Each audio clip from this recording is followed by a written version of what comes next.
على الأرض عنا جنة الله على الأرض عنا.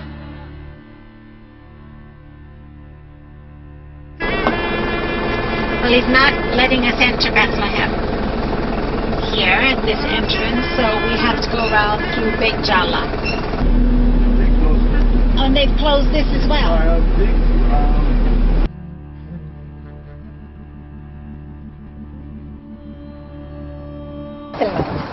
Every settlement is actually within, every settlement you see here is within the borders of Bethlehem.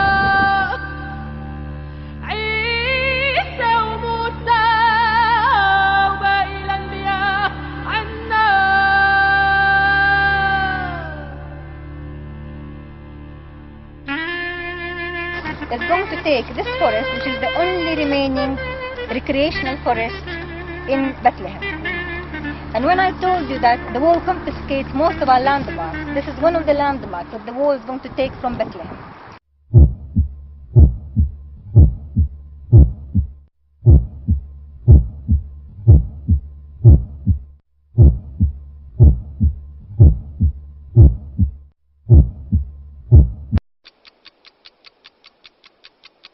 My name is David. I'm a recently retired social worker. I come from a Christian background. I'm very interested in theology, and that's why I'm here.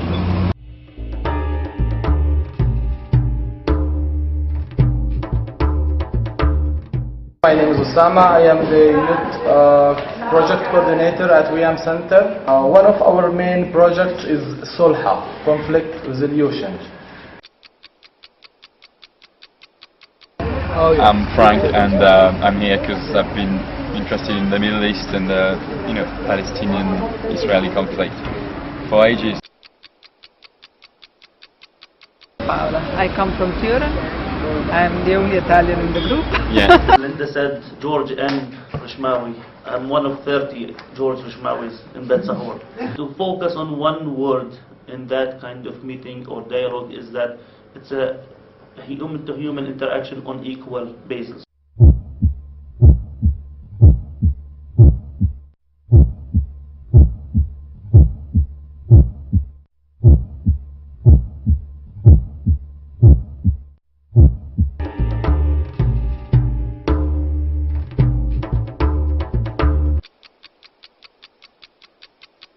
I'm Mike William. I live in the York area, and I used to be a town planner. I'm now semi-retired. Mid Wales, originally Australia, United Reformed Church minister, retired, and I'm coming back here third time really, to gather more ammunition for the campaign that we hope to wage when we go back.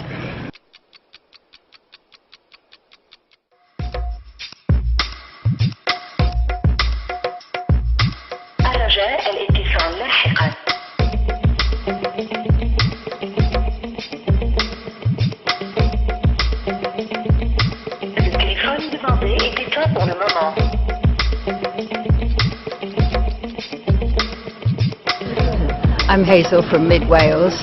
We came 2 years ago, and I wanted to find out more of the story of the life here and see the places and the people.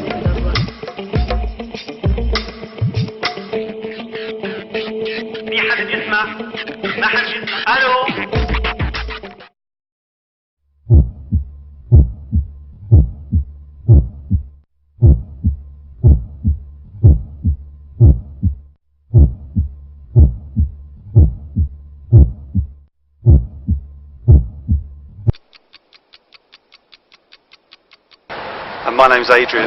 I came here just to see the facts for myself and meet the people.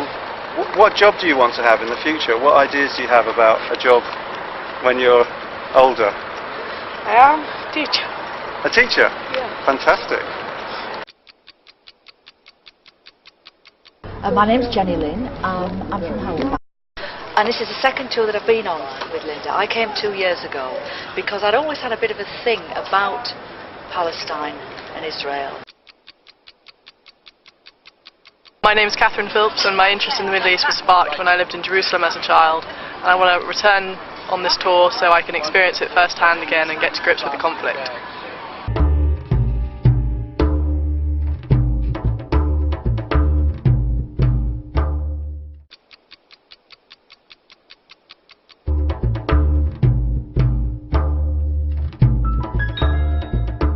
The fact that we had the first intifada, and the Israeli government made this decision of closing all the universities and all the educational institutions.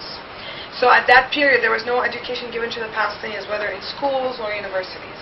We have almost 550 checkpoints, fixed ones, but we also have something we call flying checkpoints. These flying checkpoints, they could be there one day and they could just disappear another day. And the theory I've heard against the boycott is, well, you know, academics from Israel can do something to change the government.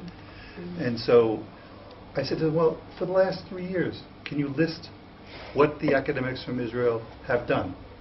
And I had an experience of some of my friends who had to come and sleep at my house because they couldn't go back, because when they came there was no checkpoints, but going back they found a checkpoint and it was closing everyone from getting back. They found no taxis, nothing to get them to the village back, so they had to come and sleep at my place. It's ringing, Frank. Try it out. Doing something. Hello? Just see it on the ground. I don't know how it works. I mean, you know. Just a few Maybe. I'm trying to call the Israeli Prime Minister.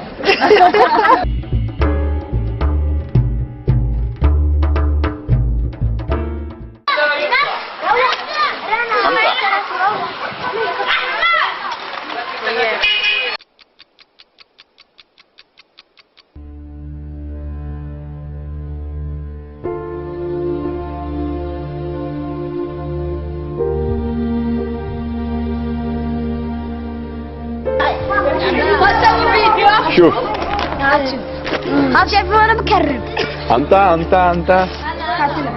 لا ما خارج بلا ما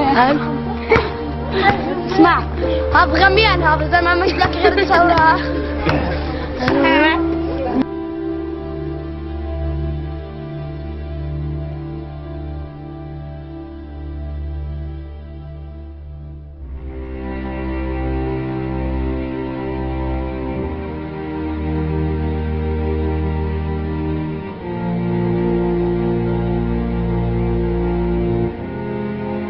So, how many of your family members are in prison? 7 persons.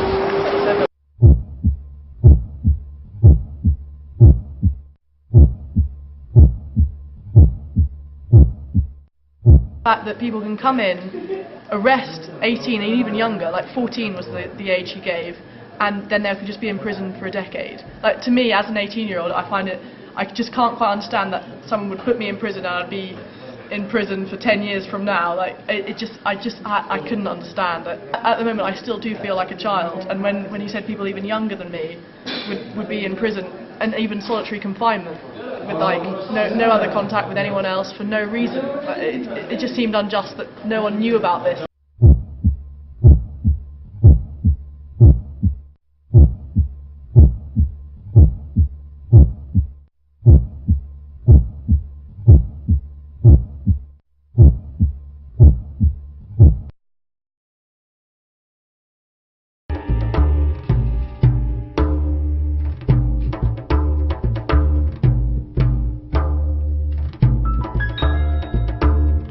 Because what happens is the ultra-Orthodox Jews don't pay taxes for the most part, because they're considered poor and they're exempt from taxes.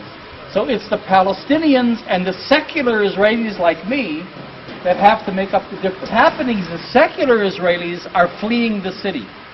And that's where you get a lot of the settlements that we'll see later around Jerusalem, Ma'ale Adumim and Efrat. All those settlements are really people fleeing Jerusalem because the high taxes, poor services, and a big ultra-Orthodox Jewish community.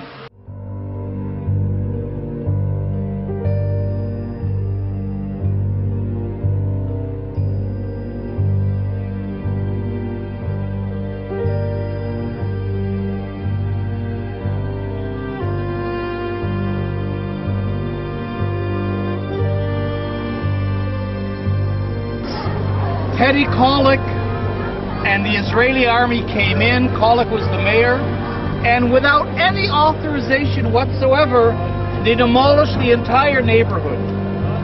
On June 11th, 1967, in order to make this plaza for the wall. First demolition, that was the first act of occupation. Why? Because it was an act that had nothing to do with the hostilities.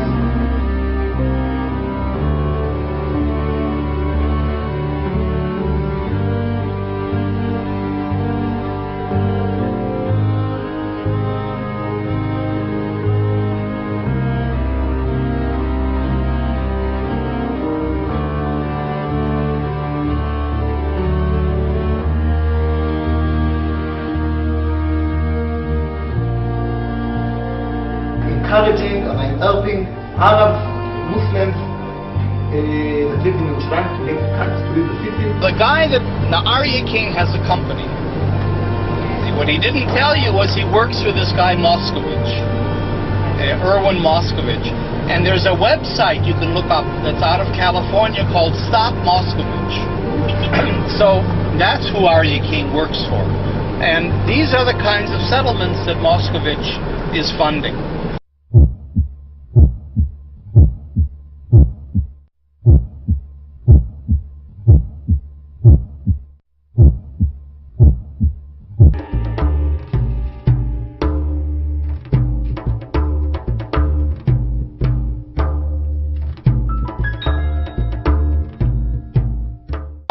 Palestinian land is frozen for building, and therefore the land is kept free.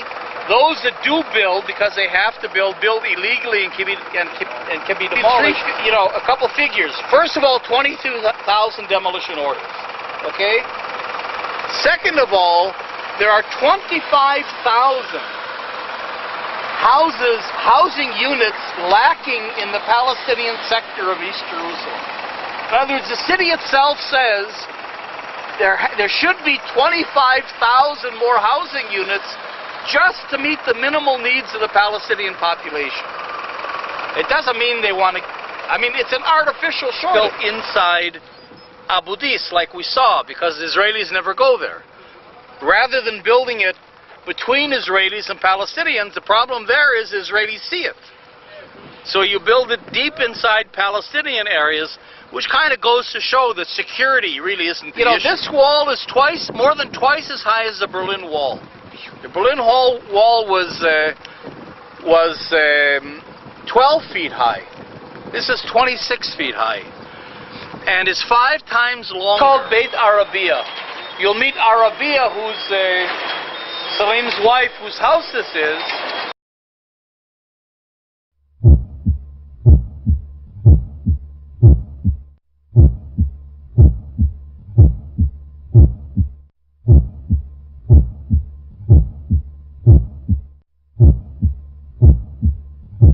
What do you make about the wall and its route? I really don't understand it. Like I said, I'm good at maps. I can navigate. I can find my way around. I've done a lot of walking, and we've driven around. We've looked at this. I'm completely lost. I just don't understand. It doesn't follow any particular topography. It's clearly about land grab in many places, but it's so convoluted. It must be very impractical to monitor.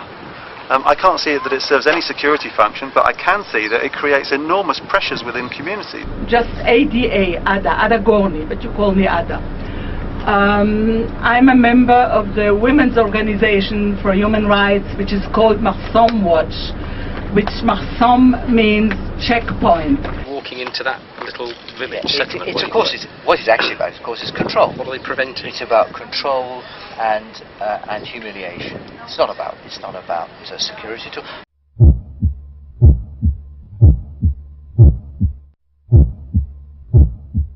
بس الضفة مركوش لف تصريح. وانت انا ساكن اهلي جوا. اهلك جوا. بس انا ساكنه هون. انت متجوز؟ وانت كمان. She's a young woman married, 4 children. She has a blue, yes, she has a blue idea. She showed it to me. Where is she going? She's going to visit her mother. Her husband can't come with her. He has a different idea. Her children can't come with her to visit their grandmother. as a grandmother, it drives me mad. Horrible stories and even of children aged 11, 10 being left on their own in the dark, refused through and so on. It's just absolutely inhuman as far as I'm concerned. Yeah.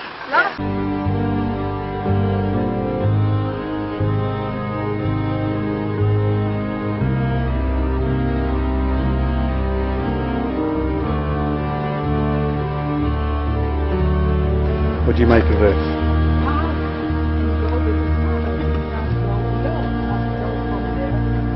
It's like someone having a noose around their neck. These chaps, it makes no sense. There is nothing we can relate to in our experience. This is why coming here is so important.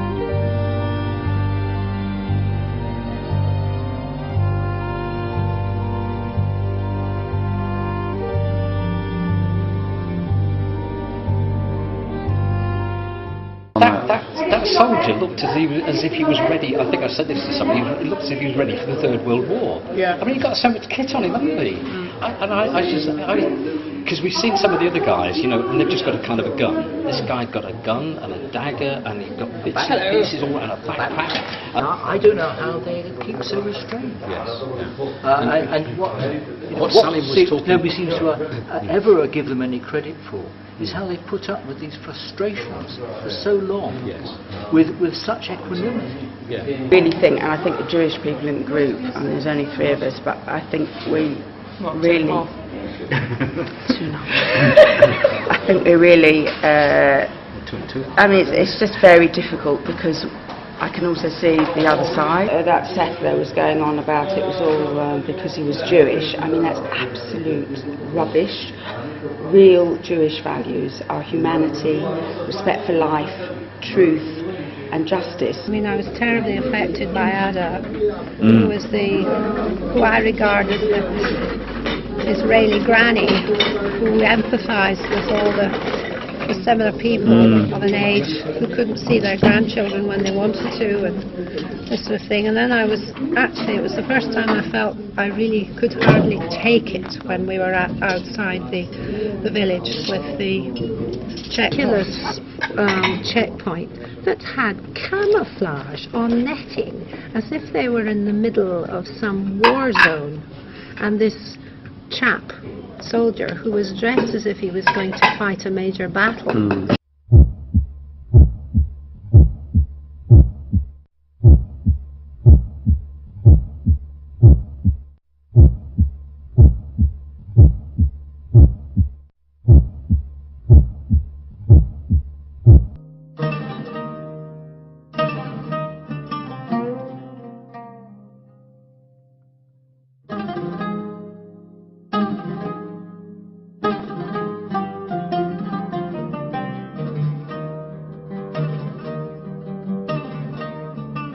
But in the winter it gets very muddy and it smells awful, and so you have to walk like this so that you don't step on anything.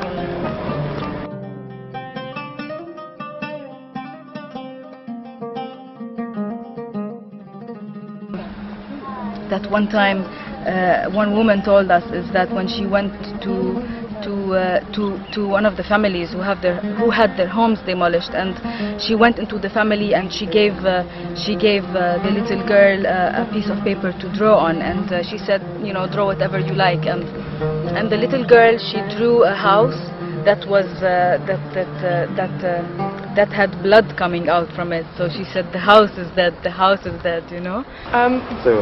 It just struck me as the most humiliating thing in the world. Why should they have to go through a sewage works to get to their homes and see their family? And it wasn't actually that disgusting down there, but the whole concept of it I find disgusting, and I don't understand how they managed to get away with doing things like that to the Palestinians.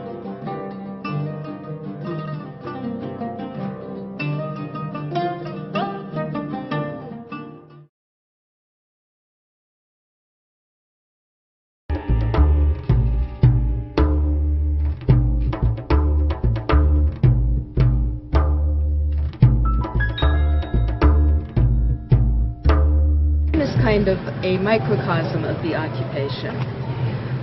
But the settlements are a bit different because they are discrete enclaves plunked down in the midst of a majority Palestinian city, unlike the settlements that were in Gaza or that are in the West Bank that are up on hills or in strategic spots. So Hebron is unique in that respect.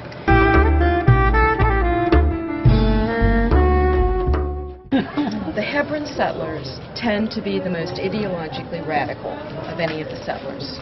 Most of them are Americans, which is very embarrassing.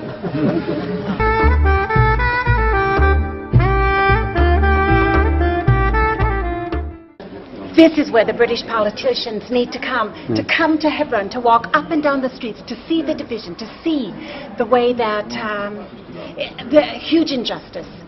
This is not peace.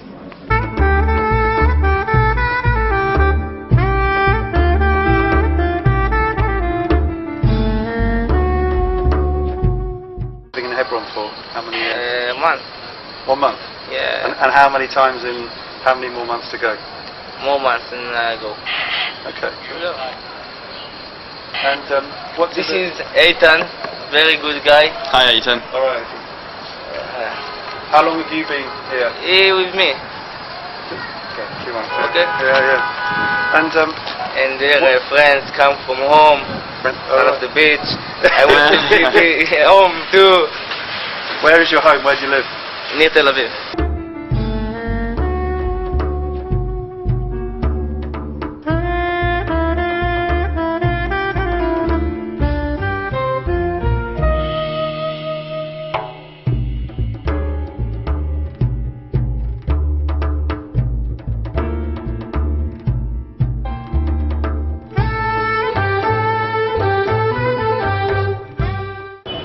We're now in the Palestinian part. Just how does it contrast to where we've just been? The contrast was amazing, to be honest. Like through there was a ghost village. There was absolutely no one there, no life. Whereas here is, you know, vibrant and full, and there's lots of markets and stuff. And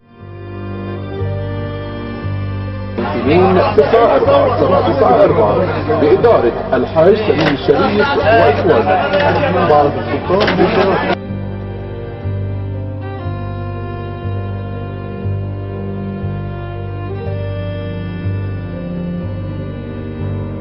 I've never seen so many bricks.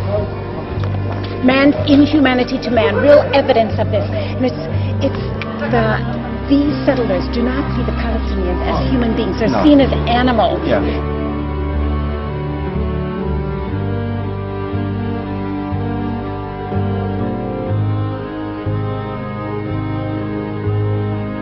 Like I said a minute ago, I don't use foul language, I don't swear, but that is crapping on people.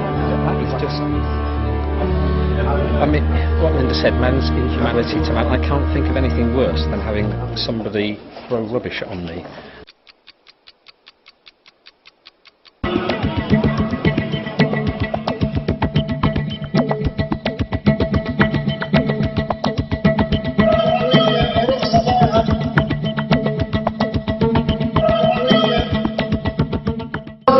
We assume that one day this will stop, but we don't want to stop this without benefit from this relation that exists. You know, through this experience, not only the people of Berlin was participate, also internationals and Israelis, and the relation become more stronger.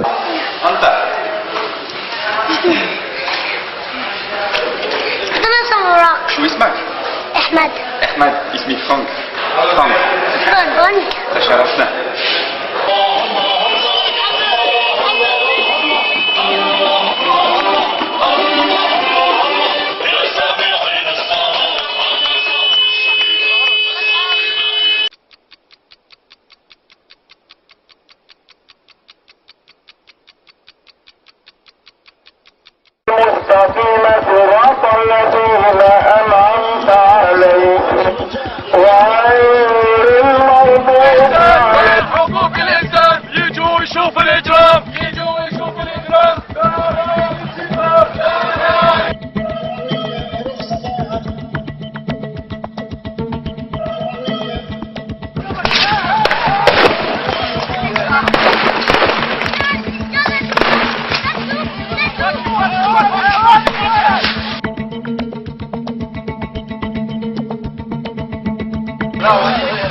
Oh fuck, what happened to you, Adrian? I just got hit on the back of the head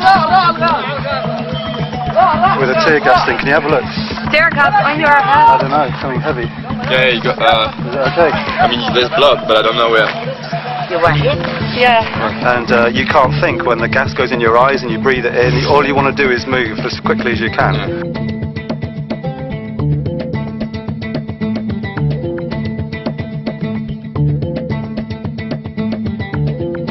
We were walking really, really slowly away.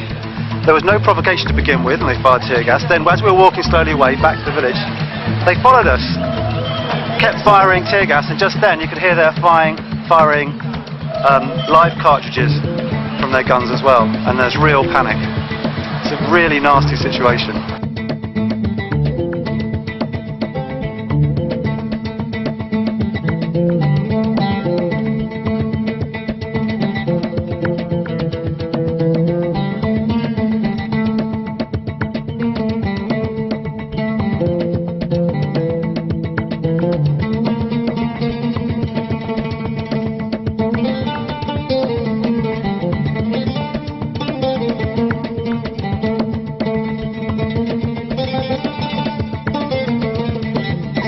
Something I'd never experienced before in my life. There were literally tear gas canisters exploding everywhere. There was nowhere to run. You didn't know what to think. You didn't know what to do. Like, I was sweating like hell.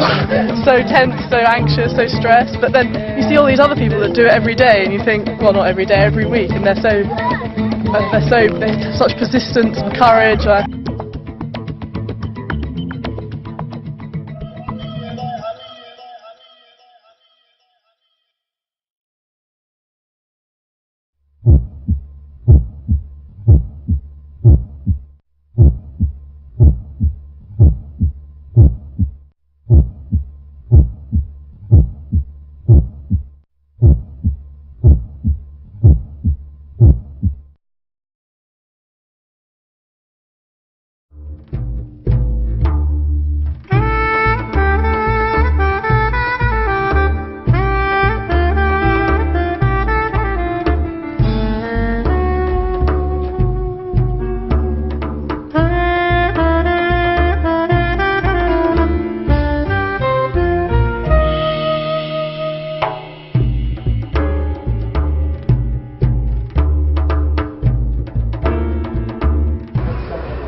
I debated last month with the Israeli minister that had no problem doing that. I had a question to it. His name is Gidron Ezer. He used to be the head of the Shabbat for 20 years. The guy's he lives security, sleeps security, eats security. What do you do inside Israel? And he's a minister. What do you do inside Israel when the Christian and Muslim community becomes equal in numbers to the Jewish community? And he looked at me with a stone security face and said, Israel is a Jewish state. We only have one. The Arabs have 22 states they can go to. That when you kick a people out forcefully, it's a war crime. But also, international law says when you create the conditions that allow people to voluntarily leave, it's an equal war crime.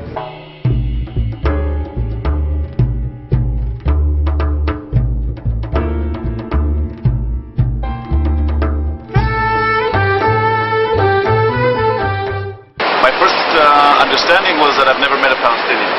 The idea is to bring the hidden story, the unrecognized story of the Palestinian catastrophe, the Nakba of 1948, to the Jewish public. Because when I was learning in high school and in elementary school, I never learned about this. No one taught me. I only came across this knowledge when I was maybe 27. I've never heard about it.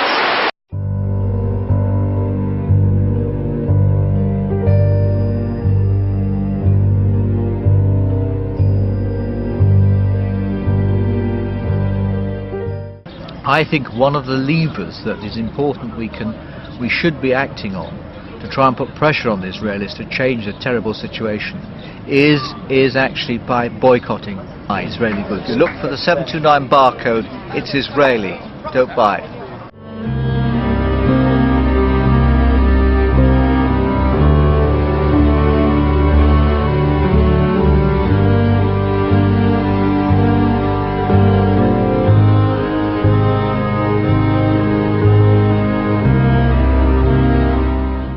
So they'll find a niche market for people and then encourage them to come. But the point of them is, we shouldn't forget the name gives away what the point of them is, they're mitzpim, they're lookouts.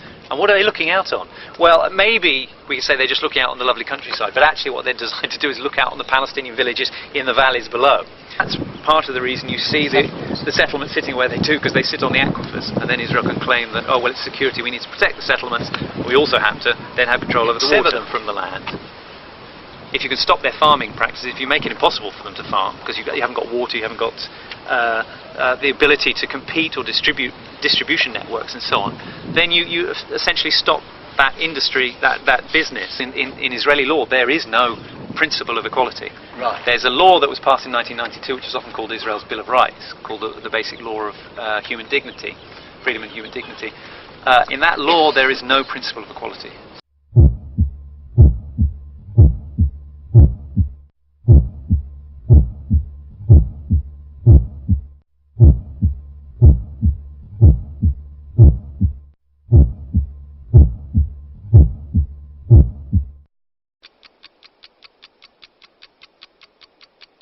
I thought I was reasonably well informed about what was going on in Palestine, and I just have to confess my ignorance. I've